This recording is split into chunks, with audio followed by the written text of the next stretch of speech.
Hello everyone, welcome back to CogniSolver. तो ये हमारा जो स्प्रिंग बूट का सीरीज़ चल रहा है उसमें ये नेक्स्ट वीडियो है। इसकी पिछली वाली वीडियो में हमने बात करी थी स्प्रिंग बूट एप्लीकेशन, एक डेमो एप्लीकेशन हमने बनाया था जिसमें हमने एक डेमो रेस्ट एपीआई बनाया था। ठीक है, तो इस वाले वीडियो हम लोग बात करने वाले हैं बिल्ड टूल्स के बारे में। तो अगर आपको याद हो, पिछले वाली वीडियो में हमने मेवन को as a build tool use किया था जब हमने स्प्रिंग इनिशियलाइजर से प्रोजेक्ट को बनाया था। तो वहाँ से हमने मेवन क्लिक किया था, राइट, इस बिल्ड टूल की जगह पे। तो बिल्ड टूल क्या होता है उसके बारे में बात करेंगे इस वीडियो के अंदर। और मेवन और ग्रेडल जो दो बहुत ही पॉपुलर बिल्ड टूल्स हैं जावा प्रोजेक्ट्स के लिए, उनकी भी बातें करेंगे। बिल्ड टूल क्या है, right, what is a build tool? ना, बिल्ड टूल बेसिकली एक ऐसा सॉफ्टवेयर है जो आपके कोड को कंपाइल, पैकेज, टेस्ट और डिप्लॉय करने में हेल्प करता है। ठीक है ना, जावा वर्ल्ड में मैनुअली ये सब करने में बहुत टीडियस प्रोसेस था पहले के टाइम पे, राइट, जब बिल्ड टूल्स नहीं थे, जब जावा रॉ जावा लोग यूज़ करते थे तो बहुत टीडियस प्रोसेस था। बट अब बिल्ड टूल्स आने के बाद, जैसे मेवन या ग्रेडल के आने के बाद काफ़ी चीज़ें ईजी हो गई हैं। तो बिल्ड टूल्स बेसिकली करते क्या है, तो वो बेसिकली डिपेंडेंसी मैनेजमेंट करते हैं हमारे लिए। डिपेंडेंसी मैनेजमेंट जैसे कि एक्सटर्नल लाइब्रेरीज जो हम लोग ऐड करते हैं अपने प्रोजेक्ट में, राइट। जैसे हमने लास्ट प्रोजेक्ट में स्प्रिंग वेब यूज़ किया था, राइट, रेस्ट एपीआईज बनाने के लिए।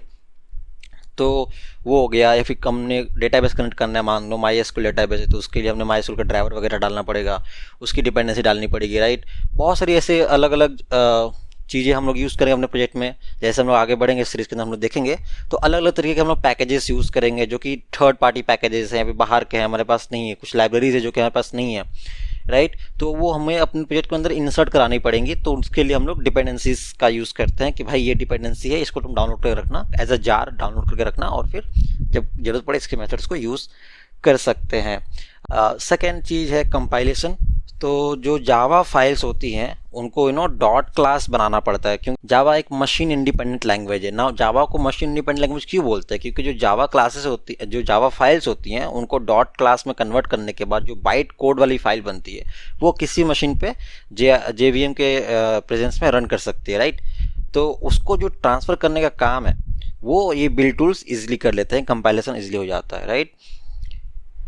अब थर्ड पॉइंट है पैकेजिंग। आप लोग याद होगा जो लास्ट प्रोजेक्ट हमने अभी बनाया है जस्ट पिछली वाले वीडियो में, उसमें हमने स्प्रिंग इनिशियलाइजर से जो पैकेजिंग है उसको हमने चूज़ किया था। वहाँ पे दो ऑप्शन थे, जार या वार, मतलब जावा आर्काइव या वेब आर्काइव।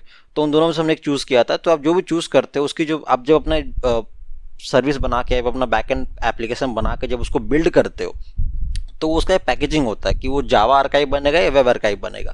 तो जो पैकेजिंग होता है वो बिल्ड टूल करते हैं हमारे लिए, मतलब मेवन या ग्रेडल।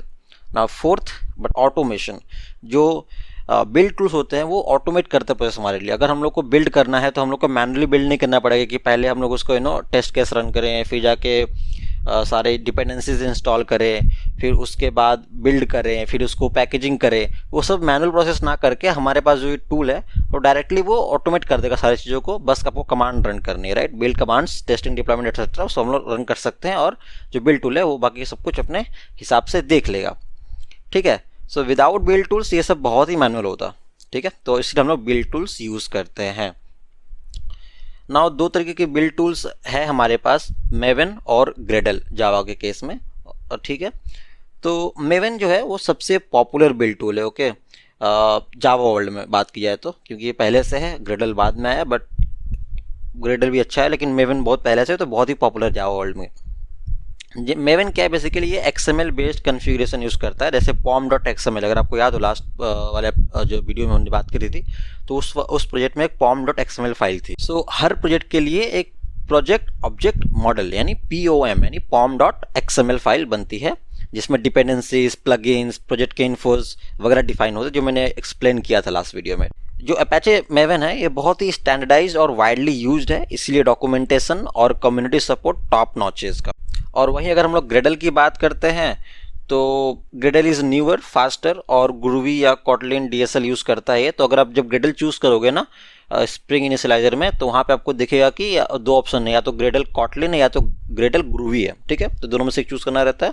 और कॉन्फिग्स फाइल्स होते हैं इसके build.gradle, जैसे मेवन में pom.xml होता है वैसे इसमें build.gradle होता है। ठीक है, सिंटेक्स थोड़ा कॉम्पैक्ट है और रीडेबल है कंपेयर टू मेवन। वो हम लोग देखेंगे थोड़ी देर में भी। तो ये कुछ है पॉइंटर्स इन दोनों के बीच में डिफरेंस में। तो मेवन जो है वो XML कन्फिगरेशन यूज़ करता है, ग्रेडल ग्रूवी या कॉटलिन DSL यूज़ करता है।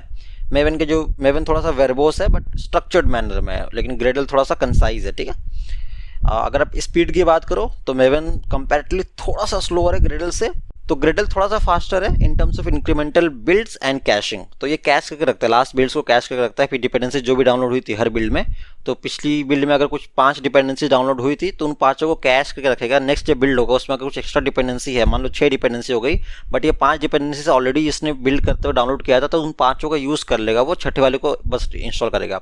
बट मेवन में सारी की सारी 5 डिपेंडेंसी, जो नई वाली छठी डिपेंडेंसी यूज़ हुई ऐड हुई है, वो सारे 6 को दोबारा से इंस्टॉल करता है। इसलिए मेवन थोड़ा सा स्लो है, ठीक है, कैशिंग नहीं करता वो। मेवन थोड़ा ओल्डर भी है और वाइडली यूज्ड है, इसलिए इसका कम्युनिटी सपोर्ट बहुत अच्छा है। ग्रेडल थोड़ा नया चीज़ है लेकिन राइजिंग है, तो बट कम्युनिटी सपोर्ट की बात किया तो मेवन इसमें बाजी मार लेता है। मेवन बहुत ही ईजी है बिगिनर्स के लर्निंग के लिए, बहुत ही सिंपल सा सिंटैक्स होता है समझने के लिए। ग्रेडल थोड़ा सा ट्रिकी हो सकता है जो भी नए नए लोग सीख रहे हैं उसके लिए, ठीक है ना। एक रूल ऑफ थंब यहाँ पे याद रखने की बहुत ज़रूरत है कि आप, जैसे हमने कंपैरिजन देख लिया कि मेवन में ये चीज़ें हैं, ग्रेडल में चीज़ें, कुछ चीज़ें मेवन में अच्छी हैं, कुछ चीज़ें ग्रेडल में अच्छी हैं, राइट। अब कौन सा यूज़ करें हम लोग? तो देखिए, सिंपल रूल ऑफ थंब है कि बिगिनर्स के लिए मेवन बहुत ही easy, stable, lots of tutorials available Maven के लिए। तो बिगिनर्स के लिए तो मेवन ही चूज़ करना चाहिए as a build tool.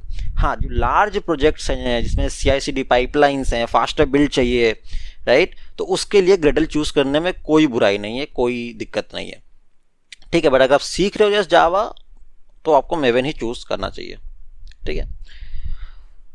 Honestly दोनों काम करते हैं, ठीक है। स्प्रिंग बूट सपोर्ट करता है मेवन और ग्रेडल दोनों को। तो अगर आप बिगिनर हो तो Maven is best to start. अगर आपको परफॉर्मेंस और कस्टमाइजेशन चाहिए, जैसा मैंने बताया थोड़ी देर पहले, तो और थोड़ा एक्सपीरियंस भी है आपको, तो Gradle is a good choice.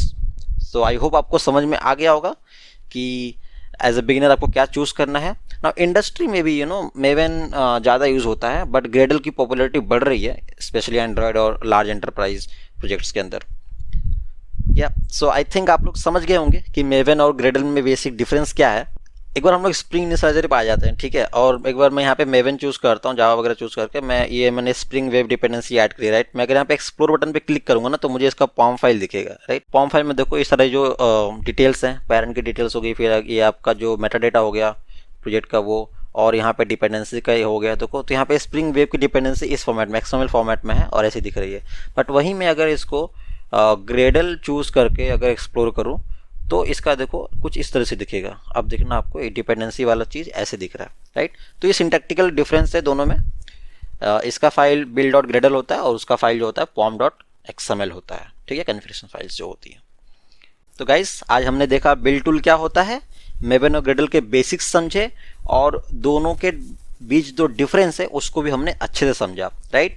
Next video में हम फाइनली एक CRUD REST API बनाएंगे स्प्रिंग बूट के अंदर, जिसमें आपको रियल वर्ल्ड कोडिंग का मजा आएगा। तो इसके पिछला वीडियो हमने जस्ट एक सिंपल सा API बना दिया था, राइट। इसमें बस एक सिंपल सा स्ट्रिंग मैसेज रिटर्न हो रहा था। बट अब क्योंकि हमने बिल्ड टूल समझ लिया, तो इसके बाद हम एक CRUD REST API बनाएंगे, जिसमें जैसे कि मान लो CRUD का मतलब होता है basically create, read, update, delete. तो आप कुछ आइटम ऐड कर सकते हो, कुछ आइटम डेटाबेस से रीड कर सकते हो, उस आइटम को अपडेट भी कर सकते हो, उसको डिलीट भी कर सकते हो। तो ये एक बहुत ही अच्छा सा यूजफुल केस हम लोग पकड़ेंगे और रियल वर्ल्ड एक एग्जांपल पकड़ेंगे और उस पर हम लोग बात करेंगे नेक्स्ट वीडियो के अंदर। तो दोस्तों अगर आपको वीडियो पसंद आया हो तो लाइक करें, शेयर करें और प्लीज़ सब्सक्राइब करना मत भूलना। मिलते हैं नेक्स्ट वीडियो में। Till then keep learning and keep solving with कॉग्निसॉल्वर।